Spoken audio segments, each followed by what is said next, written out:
على سيد الأنبياء وخاتم النبيين الذي كان نبيا وآدم بين الماء والتين وعلى آله الطيبين وأصحابه الراشدين. أما بعد فأعوذ بالله من الشيطان الرجيم. بسم الله الرحمن الرحيم. سبحان الذي أسرى بعبده ليلا من المسجد الحرام إلى المسجد الأقصى الذي باركنا حوله لنريه من آياتنا إنه هو السميع البصير. رب اشرح لي صدري ويسر لي أمري واحلل عقدة من لساني يفقهوا قولي. قال الله تبارك وتعالى في شان حبيبه مخبرا وآمرا إن الله وملائكته يصلون على النبي يا أيها الذين آمنوا صلوا عليه وسلموا تسليما.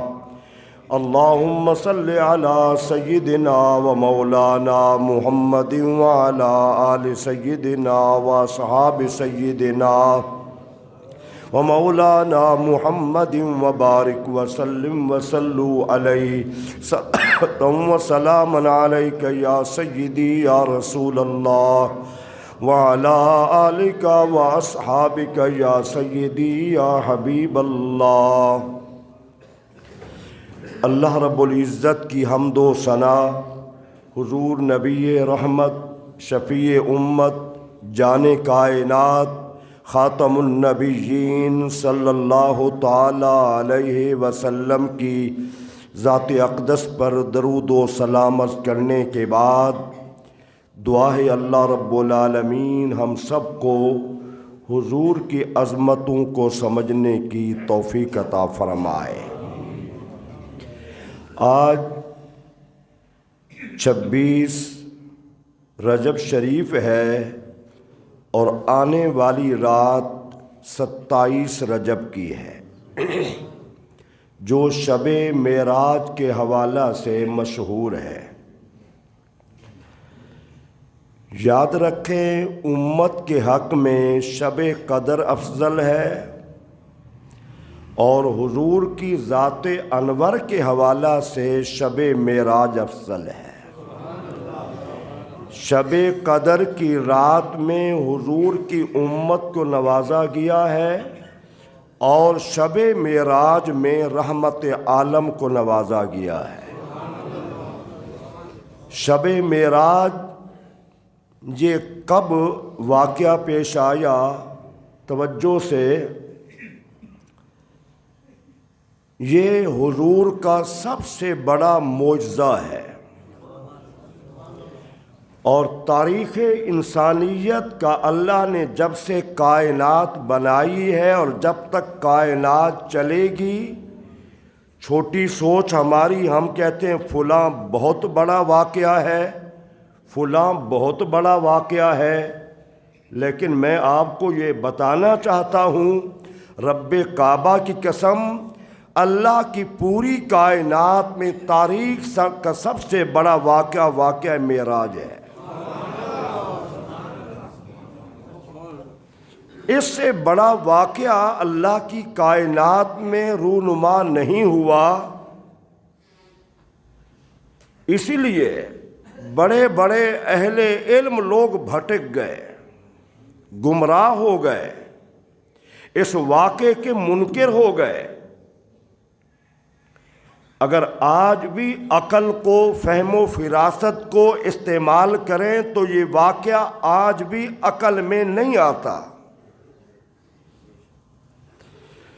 حضور کی عظمت تب سمجھ آئے گی کہ جب دل و دماغ کو وسعتیں دیں گے۔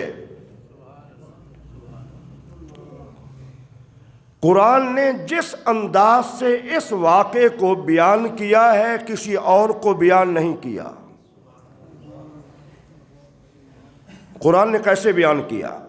سبحان الذی اسریٰ بعبدہ، پاک ہے وہ ذات جس نے سیر کرائی اپنے بندہ خاص کو۔ اللہ کو کیا ضرورت؟ واقعہ معراج بیان ہو رہا ہے اور اللہ پہلے اپنی پاکیزگی بیان کر رہا ہے۔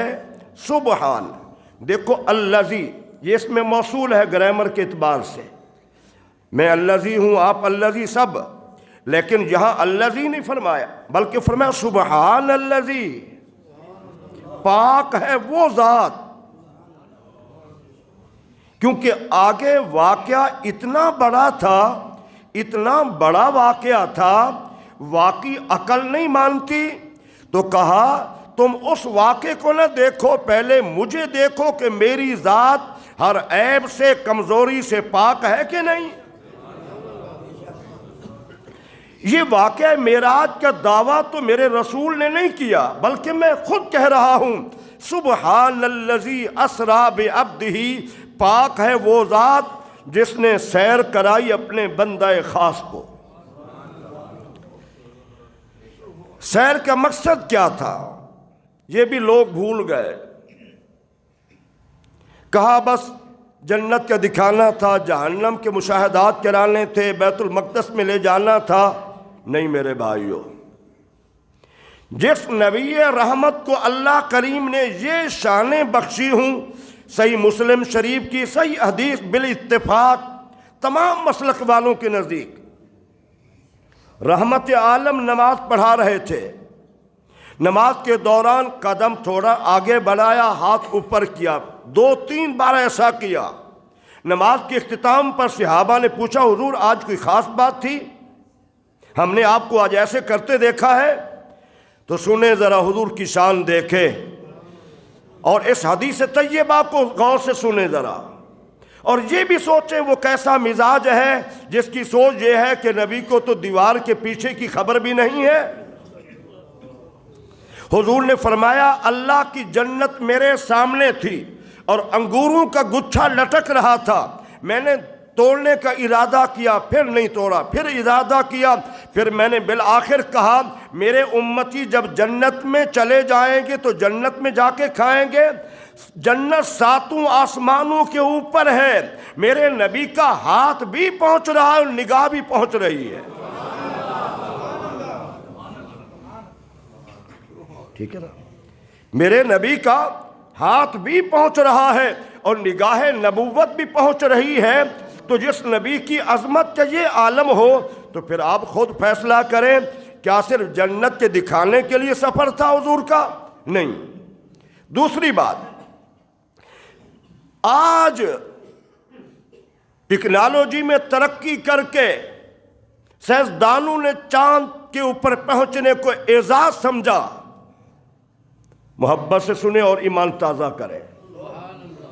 جس ملک نے ترقی کی، جتنا زیادہ ترقی کی، اس نے کیا ہے خلائی سفر میں اپنے آدمی بھیجے، سائنسدان بھیجے، چاند پہ پہنچ کے کہا ہمارا یہ بڑا کارنامہ ہے۔ سائنس پوری ترقی کر کے جس چاند تک پہنچی ہے، اللہ کی قسم میرے نبی کی تو شان یہ ہے کہ نبی نے اشارہ کیا، چاند قدموں میں آ گیا۔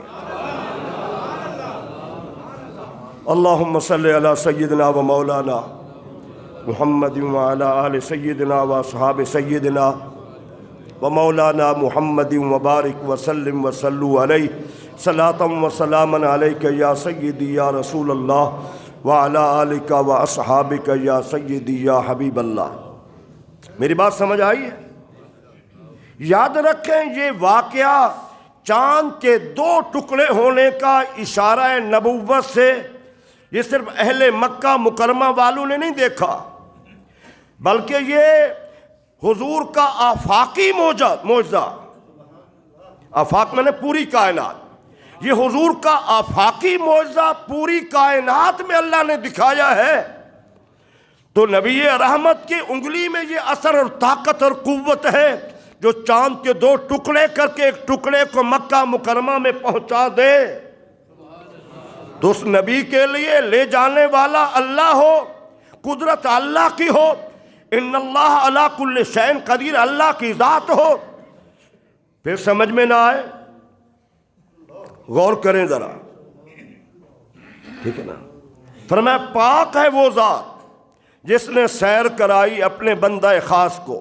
سیر اور سفر، سیر میں بھی سفر ہوتا ہے، سفر بعض دفعہ پریشانی میں بھی ہوتا ہے، غم کا سفر بھی کرنا پڑتا ہے اور تعلیم کے لیے بھی، لیکن سیر اور چیز ہے، سفر میں پریشانیاں غم سارے معاملات ہوتے ہیں، اور جو سیر ہوتی ہے دل و دماغ کی راحت کے لیے ہوتی ہے۔ اللہ نے یہ نہیں فرمایا کہ میں نے اپنے حبیب کو سفر کرایا ہے، نہیں، فرمایا میں نے سیر کرائی ہے۔ کب کرائی؟ کس سال میں کرائی؟ اعلان نبوت کے 10 سال سے اوپر کا عرصہ گزر چکا تھا۔ مکہ مکرمہ والے حضور کی جان کے دشمن بنے ہوئے تھے۔ آپ کا رفیق چچا جناب ابی طالب کا وصال ہو گیا، حضور کی محبوب ترین بیوی امت کی ماں سیدہ خدیجہ کا اس کے بعد وصال ہو گیا۔ اہل مکہ مکرمہ نے ظلم کی انتہا کر دی، چچا نہیں ہے، اب اس کے سر پہ کوئی ہاتھ رکھنے والا شفقت کیا نہیں ہے، بیوی کا بھی وصال ہو گیا ہے، اب اس کو مزید تنگ کیا جائے تو رحمت عالم نے طائف کا سفر کیا۔ جب وہاں پہنچے وہاں دل خراش واقعہ پیش آیا، انہوں نے ظلم کی انتہا کر دی۔ اب ذرا غور کریں، ہر طرف سے حضور کو تکلیفیں پہنچائی گئی، پریشان کیا گیا، غم زدہ کیا گیا، تو اس حال میں اللہ کریم نے رحمت عالم کو اپنی طرف بلایا۔ یہ صدمے، یہ غم، یہ آزمائشیں، یہ تکالیف، یہ پریشانیاں، کوئی جھوٹا کہتا ہے، کوئی جادوگر کہتا ہے، کوئی دیوانہ کہتا ہے، کوئی کچھ کہتا ہے، میرے حبیب اب میرے پاس آ جاؤ۔ یہ معراج پہلے بھی ہو سکتی تھی، لیکن بعد میں ہجرت سے 1-1.5 سال پہلے اس لیے کرائی گئی کہ حضور مغموم ہوئے، حضور پر ہر طرح کا ظلم کیا گیا۔ تو پھر کیا ہے؟ اسرا بعبدہ، سیر کرائی اپنے بندہ خاص کو۔ کچھ لوگ ادھر گئے ہیں صرف روح کو معراج کرائی ہے، جسم کو نہیں۔ یاد رکھیں، اگر روح کی بات ہوتی تو لفظ بے روحی یہ تو بھی استعمال ہوتا ہے۔ سبحان الذی اسرا بروحہ ہی نہیں فرمایا، بعبدہ، اور عبد تب ہوتا ہے جب جسم میں روح موجود ہو۔ ہم سب عبد ہیں، ہمارے جسم میں روح ہے، جب روح نکل جائے گی مردہ ہو جائیں گے، روح الگ ہو جائے گی، جسم الگ ہو جائے گا، کیفیت بدل جائے گی۔ تو خلاق کائنات نے کیا فرمایا؟ ہم نے اپنے حبیب کو جسم کے ساتھ معراج کرائی ہے۔ بھی اگر روح کی بات ہوتی، سمجھنے کی کوشش کریں، اگر روح کی بات ہوتی تو ابو جہل کو کیا انکار کرنا پڑتا؟ بھئی میں آپ سو جائیں، بعض نے کہا یہ خواب کی بات ہے، خواب کی بات ہے، تو میں آپ سے پوچھتا ہوں، میں آپ سو جائیں، خواب میں ہم دیکھیں ہم مکہ شریف پہنچے ہوئے ہیں، مدینہ منورہ پہنچے ہوئے ہیں، ہم یورپ میں پہنچے ہوئے ہیں، ہم چاند پہ پہنچے ہوئے ہیں، کوئی انکار کرے گا؟ اونچی آواز سے بتائیں۔ بھی روح تو میری آزاد ہے، آپ کی روح آزاد ہے، آپ سو گئے، آپ کی روح جہاں جانا چاہے جا سکتی ہے، کوئی روک ٹوک نہیں ہے۔ اگر روح کی بات ہوتی ابو جہل کبھی انکار نہ کرتا۔ بات روح کی بات نہیں ہے، بات ہے جسم روح سمیت۔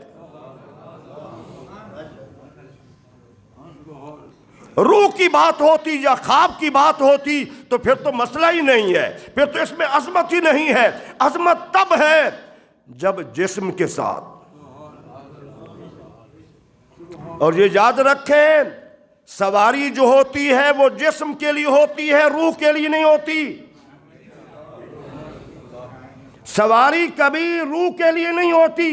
روح لطیف ہے، روح نازک ہے، روح جوہر ہے، روح انتہائی لطیف باریک چیز ہوتی ہے، اس کو تو وزن کی ضرورت ہی نہیں ہے، اس کو سواری کی ضرورت ہی نہیں ہے، اور سیر کے لیے سواری کی ضرورت ہے۔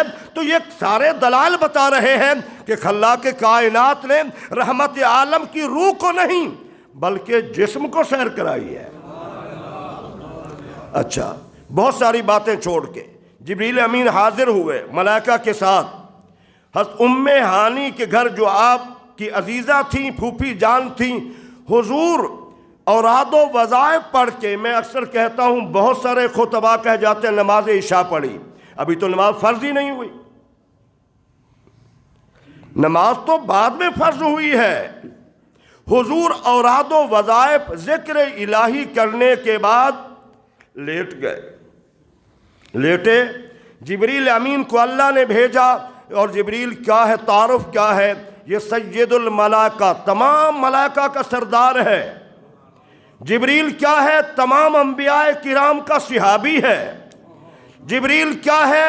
ذرا آپ غور کرنا، تمام آسمانی کتابوں کا حافظ ہے، تمام صحائف کا حافظ ہے، لیکن اس شان کے باوجود اس کی عظمت کا یہ عالم ہے۔ صحیح بخاری شریف میں حدیث ہے، حضور نے فرمایا جبریل کے 600 پر ہیں، اگر 2 پر کھلار دے تو مشرق سے مغرب پوری کائنات 2 پروں کے نیچے آ جائے گی، اور 600 پر ہیں۔ تمام فرشتوں میں، طاقت میں، قوت میں، علم میں سب سے آگے جبریل امین ہے۔ اور یہی جبریل امین اس رات، یہ قرآن میں نہیں، حدیث میں نہیں، علماء کرام نے بیان کیا ہے کہ یہ آپ کے ذہن میں آئے یہ تو قرآن کی آیت نہیں، حاضر خدمت ہوئے، عرض کی حضور تیرا محبوب تو سویا ہوا ہے، فرمایا آواز نہیں دینی۔ یاد رکھیں، آج بھی اللہ ہم سب کو لے جائے حرم شریف سرکار کے روضہ پہ، وہاں اونچی آواز سے آج بھی سلام پڑھنے کی اجازت نہیں ہے۔ قرآن کی آیت لکھی ہوئی ہے، یا ایھا الذین آمنوا لا ترفعوا اصواتکم فوق صوت النبی۔ ایک قبیلے کے لوگ آئے، انہوں نے باہر سے آواز دی، حضور آپ باہر آ جائیں، تو اللہ نے قرآن میں فرمایا یہ بے عقل لوگ ہیں، فرمایا یہ بے عقل لوگ ہیں، انہیں پتہ نہیں میرے نبی کی عظمت کا، یہ باہر آواز نہ دیتے، خود حضور تشریف لے کے آتے۔ تو جبریل امین تو قرآن کی آیات لانے والا تھا، اس کو پتا تھا مقام نبوت کا ادب کیا ہے، حضور کا مرتبہ کیا ہے، اللہ اکبر۔ تو آواز نہیں دینی، کیا کرنا ہے؟ اسی چھوٹے کمرے سے سوراخ کرو، نیچے جاؤ اور میرے محبوب کے تلووں کو چومو، ٹھنڈک ہوگی، بیدار ہو جائیں گے۔ حضور کی آنکھ کھلی، آنکھ جب کھلی جبریل سامنے، حضور اللہ آپ کو سلام بھی دیتا ہے اور آپ کے دیدار کا مشتاق بھی ہے، چلیے اٹھیے۔ حضور باہر تشریف لائے اور پھر کہاں؟ آب زمزم پہ سینہ چاک کیا، دل کو نکالا، اس سے خون نکالا، سونے کی پرات، تھال سمجھ لیں، پرات سمجھ لیں، برتن سمجھ لیں، حکمت، علم و حکمت سے بھرا ہوا تھا، حضور کے سینے میں ڈالا۔ اور قرآن شہادت دیتا ہے الم نشرح لک صدرک، حضور کا 3 مرتبہ سینہ چاک کیا گیا ہے، سارا منظر حضور دیکھ رہے ہیں، سارے سینے کو چاک کیا گیا، دل کو نکالا گیا، علم و حکمت سے بھر دیا گیا۔ ارے بھائی یہاں تو کئی دن ہوش ہی نہیں آتی، یہاں بائی پاس ہو تو کئی دن ہوش ہی نہیں آتی، سفر کی تو دور کی بات ہے، اور سفر بھی قریب کا نہیں ہے۔ ذرا آپ غور کریں، سارے مناظر دیکھتے رہے، سارا کچھ آنن فانن سب کچھ ہو گیا۔ حضور اب آئیے، سواری یہ آپ کے لیے حاضر ہے، یہ براق، یہ براق حاضر ہے، یہ ہماری بجلی سے برق کہا جاتا ہے، اس کی رفتار کتنا ہے؟ وہ براق نہیں، وہ براق ہے، یہ برق ہے۔ یہ بجلی کی رفتار اس براق کے مقابلے میں کچھ نہیں تھی۔ حضور سوار ہوئے اور آنن فانن رحمت عالم کو بہت سارے واقعات چھوڑ کر بیت المقدس میں پہنچا دیا گیا۔ انبیاء کرام وہاں موجود ہیں۔ یہاں پر ایک غیر مسلم کے اظہار، اور وہ بھی تفسیر ابن کثیر کے حوالہ سے، جسے امام مانا جاتا ہے تفسیر میں۔ امام ابن کثیر تفسیر ابن کثیر میں یہ واقعہ لکھا ہے، میں وہ اظہار کر دیتا ہوں کہ جب ابو سفیان کا قافلہ شام میں پہنچا ہوا تھا تو بادشاہ نے کوئی اطلاع دی گئی کہ اللہ کے نبی تشریف لائے ہیں مکہ مکرمہ میں، اعلان نبوت۔ ابو سفیان کہتا ہے میرے دل میں آیا کہ میں کوئی ایسی بات سناؤں تاکہ وہ سمجھ جائے کہ یہ سچا آدمی نہیں ہے۔ پھر مجھے اندیشہ ہوا کہیں میری بات کو رد نہ کر دیا جائے۔ میں سوچ کے میں نے کہا ہاں ایک واقعہ ایسا ہے کہ جو شب معراج کا واقعہ ہے، یقیناً یہ بادشاہ میری بات پہ غور کرے گا، اس کو غور سے سنے گا میری بات کو، اور پھر ان کی عظمت کا انکار کرے گا۔ مجھے ان کی زندگی کی اور ایسی کوئی بات نظر نہ آئی، کافر ہے، نظر نہ آئی جس میں حضور کی شان میں کمی ہو، نقص ہو۔ اس لیے کہ ابو جہل بھی کہا کرتا تھا ما رأیت محمد صادقا فی العرب، میں نے پورے عرب میں آپ جیسا سچا کوئی نہیں دیکھا۔ ما رأیت محمد امینا فی العرب، میں نے پورے عرب میں جیسا امانت دار کوئی نہیں دیکھا۔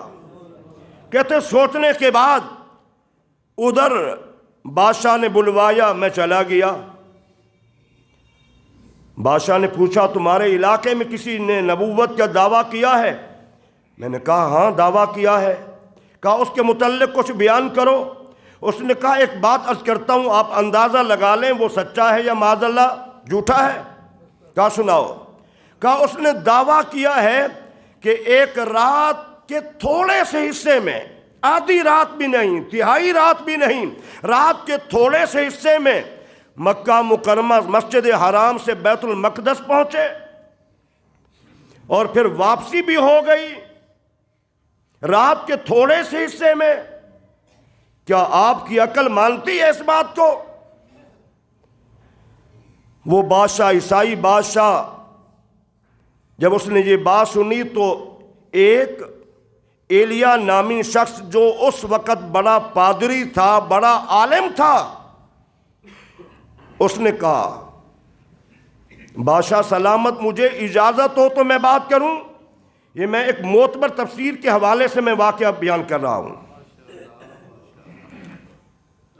اس نے کہا ایک رات ایسا ہوا کہ میری ڈیوٹی تھی، ہم سب دروازے بند کر کے پھر چلے جاتے، سارے دروازے بند ہو گئے، ایک دروازہ ہم نے بڑی کوشش کی بند کرنے کی، دروازہ بند نہیں ہوا۔ میں نے لوگوں کو بلایا، انہوں نے کہا کہ اوپر سے دیوار نیچے آ گئی ہے، تب دروازہ یہ بند نہیں ہوتا، اب صبح کچھ دیکھیں گے۔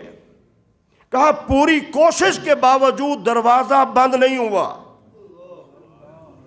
صبح جب ہم گئے تو ہم نے دیکھا دروازہ بھی ٹھیک ہے، خود بخود بند بھی ہو رہا ہے، اور مسجد کے قریب جو پتھر پڑا ہے اس میں سوراخ بھی ہے، سواری کے نشان بھی ہیں۔ کہا میں نے یہ اپنی آنکھوں سے منظر دیکھا ہے، میں کیوں نہ کہوں کہ واقعی وہ اللہ کے سچے نبی بھی ہیں اور تشریف بھی لائے ہیں۔ تفسیر ابن کثیر آپ میں سب کو دعویٰ دیتا ہوں پڑھیں، آپ اس کا مطالعہ کریں۔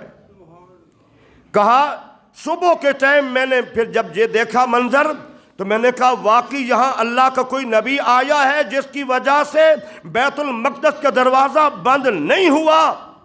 ہم نے ساری کوشش کی اور اس کی سواری، جس سواری پہ وہ آئے، وہ سواری کے قدم بھی پتھر کے قریب لگے ہوئے تھے۔ تو میرے عزیزان گرامی، یہ حضور کا سب سے بڑا معجزہ ہے، اور اس سے بڑا معجزہ کسی اور کا نہیں ہے۔ اللہ کریم نے مختلف انبیاء کرام کو معراج کرائی. میں حضرت ابراہیم کی بات کر لوں. حضرت ابراہیم کے متعلق قرآن میں اللہ نے کیا فرمایا؟ وَكَذَلِكَ نُرِي إِبْرَاهِيمَ مَلَكُوتَ السَّمَاوَاتِ وَالْأَرْضِ. ہم نے ابراہیم کو آسمان کی نشانیاں دکھائیں. اوپر گئے تو ہے نہیں, اوپر تو گئے ہے نہیں, پھر کیسے؟ فرمایا پتھر پہ کھڑے ہو جاؤ, اوپر دیکھو. ایک پتھر پہ کھڑے ہوئے, جب اوپر نظر ڈالی تو اللہ کے آسمانوں سے اوپر نظر چلی گئی, اور جب نیچے نظر ڈالی تو تحت الثری تک چلی گئی. حضرت ابراہیم علیہ السلام کی یہ معراج تھی کہ پتھر پہ کھڑے ہو کے آسمان و زمین سب کچھ دکھا دیا گیا. میرے بھائیو, حضرت ابراہیم وہ ہستی ہیں جو حضور کے آنے کے لیے دعائیں کر رہے تھے. ٹھیک ہے نا؟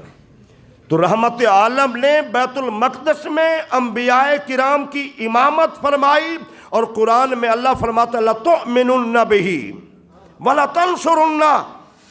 جب میرا نبی آ جائے تم نے سب نے اس پہ ایمان لانا ہے. شب معراج کی رات رحمت عالم کے پیچھے تمام انبیاء نے نمازیں پڑھ کے حضور پہ اپنے ایمان کا اظہار کر دیا. اور شب معراج کی رات موسیٰ علیہ السلام نے 50 نمازوں سے 5 کروائیں. لوگ وسیلے کو نہیں مانتے, جو وسیلے کے منکر ہیں وہ نمازیں 50 پڑھیں.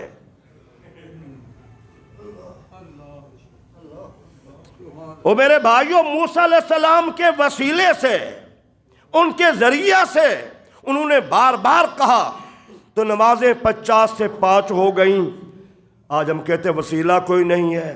موسیٰ علیہ السلام وسیلہ نہ بنتے تو نمازیں 50 تھیں.